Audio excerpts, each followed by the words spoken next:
कांग्रेस के सीनियर नेता नफीस मलिक ने बाबरपुर विधानसभा के सुहास मोहल्ला वार्ड के मोमिन चौक पर रोजा इफ्तार कार्यक्रम का आयोजन किया, जिसमें मुख्य अतिथि के तौर पर यहां से पूर्व सांसद जेपी अग्रवाल और अतिथि के लिए बाबरपुर जिले के अध्यक्ष चौधरी जुबैर, श्रीनिवास बागड़ी, ईश्वर बागड़ी, करण सिंह, उत्तर प्रदेश के प्रभारी साकिर अंसारी के अलावा कई सीनियर नेता उपस्थित हुए। मालूम रहे नफीस मलिक की वाइफ इसी वार्ड से निगम का चुनाव लड़ चुकी हैं और नफीस मलिक लगातार इस वार्ड में अपनी प्रतिक्रिया, अपनी मौजूदगी जता रहे हैं। रोजा इफ्तार के मौके पर कांग्रेस के नेताओं ने अपने विचार रखे और भाईचारे का पैगाम दिया। देखते ये खास जो जुबैर अहमद, उन्होंने कहा कि 35 बसें हमारे जिले से जा रही हैं। आम आदमी पार्टी के भी लोग साझा रैली कर रहे हैं, हम उसकी गठबंधन रैली हमारी रैली है और मुझे विश्वास है कि रामलीला के अंदर पूरा मैदान पावरफुल मिलेगा आपको और एक अच्छा मैसेज जाएगा।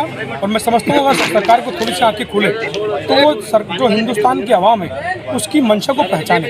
मोदी जी मन की बात तो करते हैं पर मन की बात सुनना नहीं चाहते देश के आवाम, तो मन की बात भी सुने। अब तो कोर्ट ऑफ कंडक्ट लग चुका है और ईडी भी काम कर रही है। कौन सी बात? अच्छा, जो भाजपा में आएगा ईडी वहाँ नहीं जाएगी, जो भाजपा में आएगा सीबीआई वहाँ नहीं जाएगी, जो अन्य पार्टियों में है उनके पास वीडियो भी आ जाती है। तो उन्होंने कैप्चर कर लिया है देश को, जो छुटाना है देश को। क्या लगता है कि रैली के बाद में जो बीजेपी दबाव में आएगी, क्या लोकतंत्र बच पाएगा? देखिए, हमारा काम है, विपक्ष का काम होता है प्रोटेस्ट करना, सरकार की नींद को खोलना कि आप गलत नीति इस्तेमाल कर रहे हैं। सरकार कितनी ईमानदार है अपने कार्य में, सरकार क्या करेगी सरकार डिसाइड करेगी, हम अपना कार्य निभाएंगे। बड़े मुकद्दस दिन है और आप देखें तो किसी भी धर्म में बहुत सारी मान्यताएं होती हैं और सब उसे बड़े दिल से मानते हैं, सब मिलकर मनाते हैं। होली हो, ईद हो, तो आज भी एक ऐसा दिन है जब हम सब इकट्ठा हुए हैं, सबके साथ शिरकत करते हैं। इस तरह से लोकसभा चुनाव में अधिसूचना जारी हुई, चुनाव का नॉमिनेशन चल रहा है, लेकिन फिर भी ईडी अपना काम कर रही है, तो क्या एजेंसियों को इस तरह काम करना चाहिए? हमारा जो देश है वो लोकतंत्र पर आधारित है और यहाँ जो कानून के मुताबिक काम है वो होना चाहिए।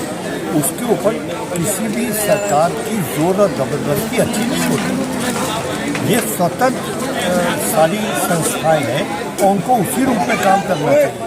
अगर सरकार दबाव दे के इस तरह के काम करती है तो वो ठीक नहीं है, ये डिक्टेटरशिप नहीं है यहाँ। और यही कारण है कि अमेरिका और जर्मनी जैसे देशों ने भी जो यहाँ हो रहा है उसकी टिप्पणी की है। इससे ज़्यादा शर्म की बात और क्या हो सकती है? तो आप मानते हैं कि ईडी कर रही है वो लोकतंत्र की हत्या? 100%। हम सब अभी जुबैर सामने, नफीस, जयकरण, ईश्वर बागड़ी, हम सब लोग यही बात कर रहे हैं। ये बहुत गलत तरीका है, आप नहीं करना चाहिए। लोकतंत्र है, सबको किनसे सरकार बनती है? लोगों से सरकार बनती है, तो लोगों का मत आने दो ना। लोग नापसंद करें, ना वोट दें, हार जाएंगे, क्या दिक्कत है? नफीस भाई का बहुत बहुत शुक्रिया, इतना शानदार प्रोग्राम उन्होंने रोजा इफ्तार का किया। हिंदू मुसलमान सभी बैठ के यहाँ रोजा इफ्तार कर रहे हैं। आप कह रहे थे कि पार्टी का झंडा लगा हुआ पूरा हिंदुस्तान का सामने, हिंदुस्तान का प्रोग्राम और ये रमजान का महीना है। कांग्रेस को लोग, आम आदमी पार्टी दूसरे दलों के लोग तो नहीं, सिर्फ कांग्रेस को लोग नहीं, आप सभी समाज के लोग, सभी पार्टियों के नहीं, सब समाज के लोग। जयकरण भाई खड़े हैं, नफीस भाई खड़े हैं, तो इससे बड़ा समाज तो कुछ हो ही नहीं सकता ना। क्या एक मंच पे तो खड़े हैं, सबसे हमारे सब यहाँ पर खड़े हैं। और ये महीना दुआ कबूलियत का महीना, इस महीने में दुआ कबूल होती है और इंशाल्लाह दुआ कबूल होगी। आप यहाँ से जिला अध्यक्ष हैं, लेकिन अभी कांग्रेस की तरफ से लिस्ट जारी नहीं की है। वो 31 के बाद इंशाल्लाह जल्दी वो हो जाएगा। उसका 3 कैंडिडेट हमारे आने तो तैयारी पूरी हो उसकी। आप ही करेंगे लोगों से? नहीं, मीडिया अपील है कि सबको ज़्यादा से ज़्यादा लोगों को इसमें शामिल होना चाहिए, बात सुननी चाहिए, जब भी तो मानसिकता बनेगी, बनेगा लोग। कुछ नहीं है, हम मज़हब इस्लाम से बिलोंग करते हैं। रोज़ा खुलवाना और रोज़ा का ये काम करना हमारे लिए बहुत स्वागत है। बिना किसी पार्टी पॉलिटिक्स से ऊपर उठते हैं और कम्युनिस्ट एक शौक की निश्चय काम करें। इस बहाने से क्या है, सभी का गेट टुगेदर हो जाता है, मुलाकात हो जाती है। और ये हिंदुस्तान का लोकतंत्र है कि होली भी हम मनाते हैं और ईद रोज़ा खोलने भी हमारे तमाम बुजुर्ग हमारे साथ आते हैं। यही हिंदुस्तान का लोकतंत्र था। लोकसभा का चुनाव है, कहीं ऐसे दो को देखे लोकसभा चुनाव नहीं, आप देखो, मैं आप किसी तरह कोई किसी पार्टी का बैनर नहीं दिखेगा। ये एक सिंपल एक अफ्तार पार्टी लिखी गई है कि लोगों से कनेक्ट हो और लोगों की रोज़ अफ्तार किया जाए। इस बात के निर्णय हर धर्म का सम्मान करती है और हमेशा जो है एकता में अनेकता में कांग्रेस विश्वास रखती है। और हमारे नेता जयप्रकाश अग्रवाल जी ने जो हमेशा प्रतिनिधित्व किया है, सबसे सीनियर आदमी है, 5 बार लोकसभा का प्रतिनिधित्व करा है। यही कांग्रेस की खूबसूरती है कि यहाँ सभी लोग खड़े हुए हैं और कांग्रेस के जिम्मेदार लोग और सभी धर्मों के जिम्मेदार लोग यहाँ पे। तो मेरा सवाल उनसे ये है कि सिर्फ कांग्रेस के लोग हैं, दूसरे दलों के लोग हैं? सभी यहाँ हिंदुस्तान के लोग हैं, सभी। सर, कांग्रेस लगातार जो पुराने चेहरे हैं उनको बार बार रिप्लाई प्रत्यक्ष को प्रमाण की जरूरत नहीं है, कोई नया चेहरा नहीं आ प्रत्यक्ष रहा को प्रमाण। और हमारे नेता अरविंदर सिंह लवली देखो, नया युवा चेहरा है जो प्रदेश प्रेसिडेंट है। और हमारे नेता जयप्रकाश अग्रवाल जी,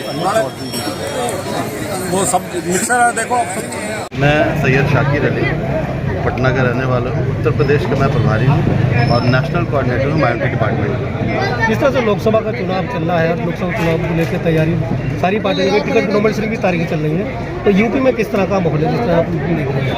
पहले तो हम लोग यहाँ जिस मकसद से इकट्ठे हुए हैं उस नेक काम पे बात कर लें। अभी रोज़ेदारों का अफ्तार हुआ है और यहाँ सबसे खुशी की बात ये हुई कि हिंदू, मुस्लिम, सिख, ईसाई जयप्रकाश अग्रवाल साहब आए हुए थे। और ख़ास तौर से इस जगह पे जहाँ हम खड़े हैं उस जगह का नाम सुभाष मोहल्ला है। और सुभाष चंद्र बोस के एक्टिविटीज़ को जानते हैं, जहाँ क्रांति के प्रतीक रहे हैं। तो समझिए कि क्रांति शुरू हो चुका है। और चुनावी कार्यक्रम हम लोग बहुत कम करते हैं, हम देश बनाने में यकीन रखते हैं, हम ड्रामा कम करते हैं। आज तो झूठ सच ड्रामा ये चल रहा है, लेकिन ये बड़ा छोटा सा सिस्टम है, ये छोटा सा चीज़ वो ख़त्म हो जाएगा। हमने देश बनाया है, हमने देश चलाया है। और आज जो देश में अफीम चल रहा है, ये हिंदू मुस्लिम को सीधे अलग कर देने वाला मामला चल रहा है, वो अब नहीं चलेगा। क्योंकि लोगों को रोज़गार चाहिए, लोगों को एजुकेशन चाहिए, लोगों को हेल्थ चाहिए। तो इस तरह की चीज़ें हैं और आप लोग तो हमसे बेहतर जानते हैं। नहीं, अगर जब ये चुनाव की बात नहीं तो पार्लियामेंट से ही पूरा देश चलता है, वहीं से नए कानून और पुराने कानून में तब्दीली होती है, तो पार्लियामेंट की चुनाव पे तो चर्चा होनी जरूरी है। नहीं, बिल्कुल सही है, पार्लियामेंट पे चर्चा होना चाहिए। बिल्कुल फूक दिया गया है, मॉडल एक्ट लग चुका है, आचार संहिता लागू हो चुका है। लेकिन पॉइंट इस दिस कि वो तो कह रहे हैं 400, 500, कभी कभी 600-700 भी कह जाते हैं। उन्हें पता नहीं कितना टोटल मेंबर ऑफ पार्लियामेंट होते हैं, तो कहने की तरफ में कुछ भी कह जाते हैं, जुबान ऐसी चीज़ फिसल जाती है। बट उनके कहने से देश नहीं चलता है। ये वो देश है जिसने उन्हें 1-2 सीट पे रखा था शुरू से, और फिर से वो, क्योंकि हमारे इंडियन लोग काफ़ी इमोशनल होते हैं और भारत एक गुलदस्ता है फूल का। यहाँ आप एक कलर का फूल चलाएंगे तो कभी नहीं चलेगा, यहाँ तिरंगा ही चलेगा। जब माइनॉरिटी से आप प्रभारी हैं और ये जहाँ खड़े हैं ये भी माइनॉरिटी लोकसभा है, माइनॉरिटी सब ज़्यादा लोग थे, यहाँ की लगातार डिमांड है कि माइनॉरिटी का जो है उम्मीदवार आना चाहिए। तो क्या इस तरह की रिकमेंड है कांग्रेस में है कि यहाँ से कोई माइनॉरिटी का उम्मीदवार आएगा? देखिए, कांग्रेस सबसे पहले तो जात-पात की राजनीति करती है।